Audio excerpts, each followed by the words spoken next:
επικράτησε του Άρη με 4-2, έχοντας προηγηθεί με έξοχο γυριστό σουτ του Τζιμπούρ στο 27. Οι Θεσσαλονικείς απάντησαν με κτύπημα πέναλτι του Κάμπορα στο 56.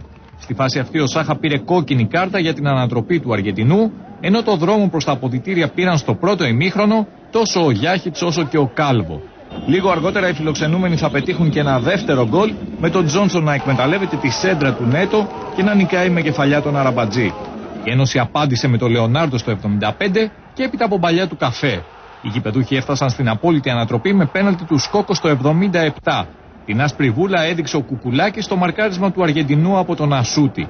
Το τελικό 4-2 σφράγισε με κεφαλιά ο Λεωνάρντο στο 84, και ενώ οι φιλοξενούμενοι είχαν μείνει και αυτοί με 9 λόγω αποβολής του Κάμπορα. Θέλω να δώσω συγχαρητήρια σε όλους τους παίκτες μου και στους φίλους στο τέλος για την βοήθεια, αλλά στους παίκτες μετά που μέναμε χωρίς παίκτη, μετά από 2-1, αντρέψανε το σκορ.